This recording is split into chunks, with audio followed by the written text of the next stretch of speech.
আসসালামু আলাইকুম।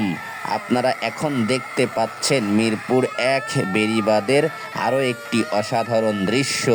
আমি আর আমার ছেলে জীবনের প্রথম উঠেছিলাম নাগরদোলাতে। নাগরদোলায় উঠে প্রথমত আমার ছেলেটা ভয় পেয়ে গেছে। তারপর আমি ওকে আমার কোলে নিয়েছি তুলে। এরপরে যখন নাগরদোলা জোরে জোরে ঘুরতে শুরু করলো, মনে হলো বুকের ভেতরটা কেঁপে কেঁপে উঠল।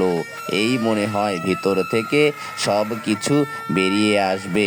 জীবনের প্রথম নাগরদোলায় ওঠা তো, তাই এমন হয়েছিল। সে যাই হোক, মজাটাও কম পাইনি, মজাও লেগেছিল। দেখতে পাচ্ছেন মানুষগুলো কি সুন্দর করে ধরে ধরে নাগরদোলাগুলো ঘোরাচ্ছে।